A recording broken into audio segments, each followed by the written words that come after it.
You're watching Netrush Report, your home for tennis drama, rivalries, and the stories that go far beyond the baseline. Subscribe now so you never miss the biggest twists in the sport we love. Let's start with the comment itself.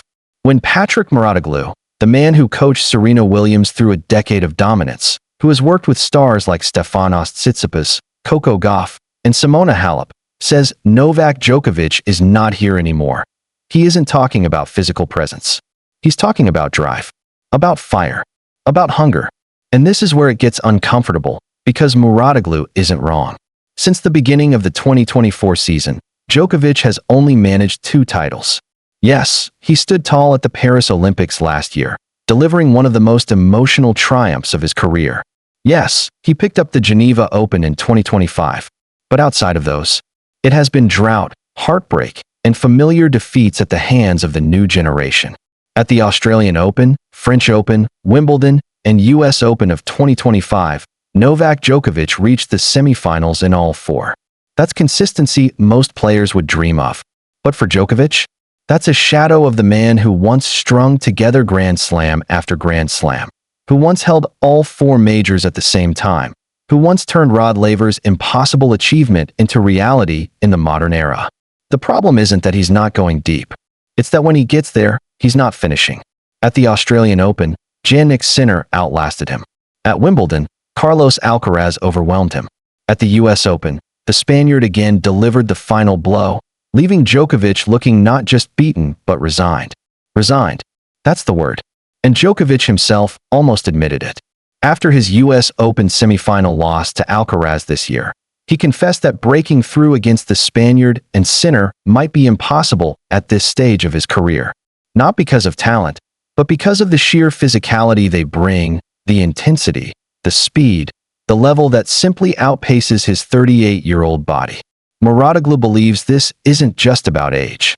It's about purpose. For nearly 2 decades, Djokovic's career was defined by his pursuit of Federer and Nadal.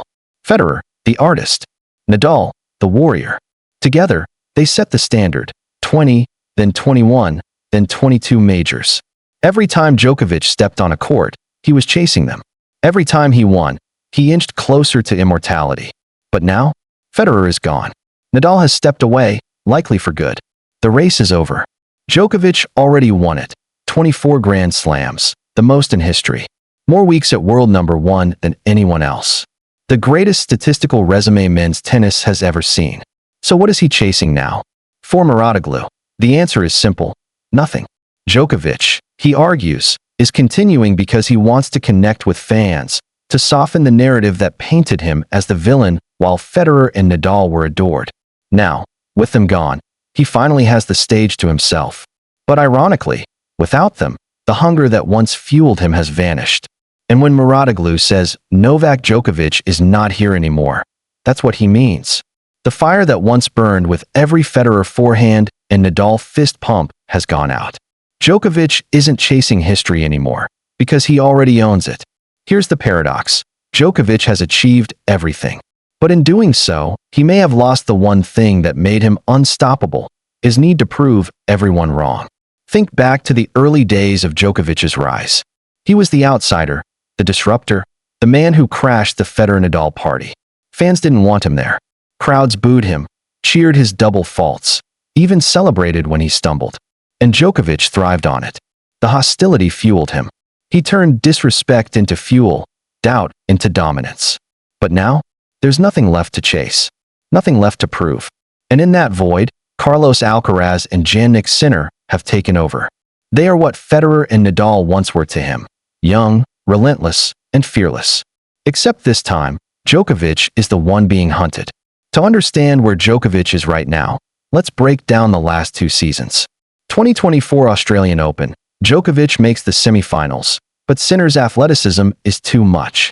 Djokovic looks exhausted, almost frustrated at his own limitations. 2024 French Open, deep run again, but Alcaraz runs circles around him in the semis. 2024 Wimbledon, once Djokovic's fortress, center court becomes Alcaraz's playground. The Serb falls in 4. 2024 US Open, another semifinal, another heartbreak. This time, the pain is visible. Djokovic admits afterward that he's not sure he can physically keep up anymore. 2025 season, no slam wins. A single title in Geneva, a magical but isolated Olympic gold in Paris. And then the US Open 2025, another semifinal, another loss to Alcaraz. It's not failure, but for Djokovic, it's mediocrity. And mediocrity is something his career has never been built on. Next stop, the Shanghai Masters. Djokovic enters the draw in Jannik Sinner's half. Another clash feels inevitable. And here's the question. Does Djokovic have one more firestorm left in him? Or will this be another chapter in the slow fade of a legend? Shanghai will be a test not just of his game, but of his motivation. Because Mouratoglou may be right, the real battle isn't against Alcaraz or Sinner. It's against the emptiness left behind when Federer and Nadal walked away. So where does this leave Novak Djokovic's legacy? On paper, it's untouchable. 24 Grand Slams. For 100-plus weeks at world number 1. A career that dismantled every argument against him. Federer had the grace, Nadal had the grit, but Djokovic has the numbers. He won the race. But legacy isn't just numbers. It's emotion. It's impact. It's the fire that fans feel when they watch you play. Federer and Nadal gave people goosebumps because their battles felt like life and death. Djokovic gave people awe because of his relentlessness, his refusal to break. Now, without that edge, without that hunger, fans are left asking, what is Novak Djokovic still playing for? So maybe Mouratoglou is right. Maybe Novak Djokovic is not here anymore. Or maybe we're all too quick to bury him. The same way people wrote him off before he went on to dominate yet again. The truth is, only Djokovic knows how much fire he has left. But one thing is clear. His story isn't just about victories anymore. It's about the struggle to keep believing, even when there's nothing left to chase. And maybe that's the most human chapter of all.